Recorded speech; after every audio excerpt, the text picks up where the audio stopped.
नमस्कार। कल आपने सुना कि 5 मार्च को उत्तर प्रदेश के राज्यपाल श्रीमती आनंदीबेन ने 4 मंत्रियों को शपथ दिलाई। जी हाँ, योगी सरकार में कैबिनेट विस्तार हुआ और 4 मंत्रियों को शपथ दिलाई गई। इस शपथ के बाद एक चीज तो तय हो गई कि योगी सरकार के जो 4 मंत्री बने हैं, इनमें से 2 को तो बनना तय था, तीसरे का भी बनना लगभग तय हो गया था, चौथा उन्होंने भारतीय जनता पार्टी के अपने शर्मा जी को बनाया, सतीश शर्मा को मंत्री बना दिया।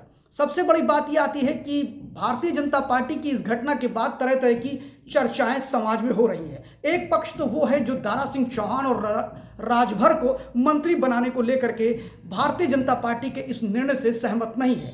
वहीं दूसरी तरफ भारतीय जनता पार्टी के वो भी समर्थक और विरोधी दोनों हैं जो ये मानते हैं कि भाजपा के घर में देर है लेकिन अंधेर नहीं है, यानी यहाँ जो प्रॉमिस किया जाता है उसको पूरा किया जाता है। इसके 2-3 उदाहरण आपके सामने रखना चाहूँगा।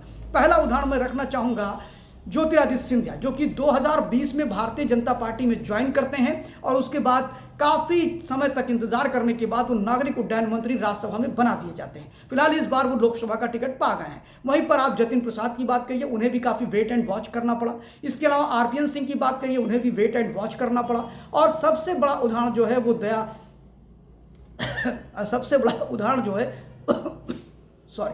सबसे बड़ा उदाहरण जो है वह तो आप देख ही रहे हैं ओम प्रकाश राजभर के मामले में और दारा सिंह चौहान के मामले में। ये दोनों ही एक ऐसे लीडर थे जिनको लेकर के ये माना जा रहा था कि शायद भाजपा इनको दोबारा मिनिस्टर ना बनाए। फिलहाल भारतीय जनता पार्टी ने एक तरफ जहां दारा सिंह चौहान को दिनेश शर्मा की जो सीट खाली हुई एमएलसी की उस पर एमएलसी बनाया, वहीं दोनों को कल शपथ भी दिला दिया।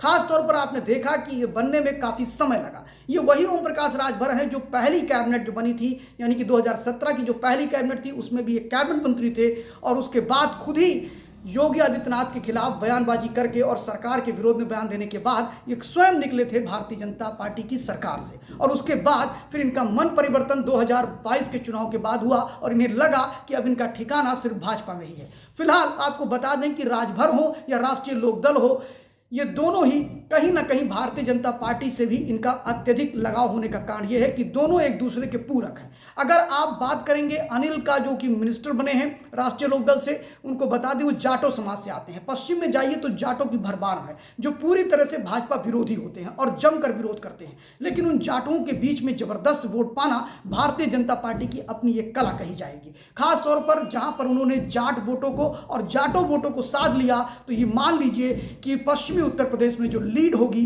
वो जबरदस्त होगी। वहीं पर ओम प्रकाश राजभर और दारा सिंह चौहान जिस लोनिया समाज से आते हैं, जो मोस्ट बैकवर्ड कास्ट कहलाती है, उस लोनिया समाज का भी बहुत बड़ा प्रभाव है। और उस लोनिया समाज के माध्यम से ओम प्रकाश राजभर,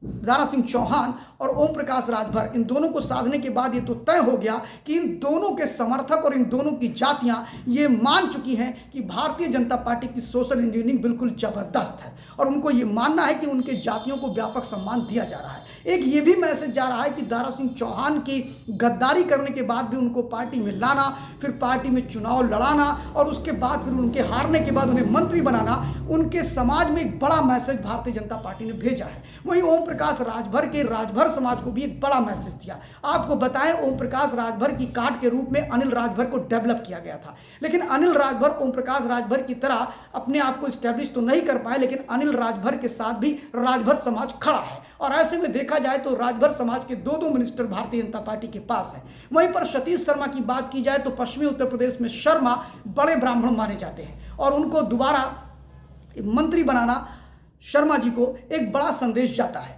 और इस तरह देखा जाए तो भारतीय जनता पार्टी ने जबरदस्त सोशल इंजीनियरिंग की है। और इसमें एक चीज़ तो तय है कि भारतीय जनता पार्टी ने विपक्ष से आने वाले नेताओं में ये आस जरूर जगा दी है कि भाजपा के घर में देर है लेकिन अंधेर नहीं है। धन्यवाद। ऐसे ही और वीडियो सुनने के लिए हमारे चैनल को लाइक करें, सब्सक्राइब करें, बेल आइकन जरूर दबाइए, कमेंट बॉक्स में जाकर के अपने विचार जरूर दीजिए।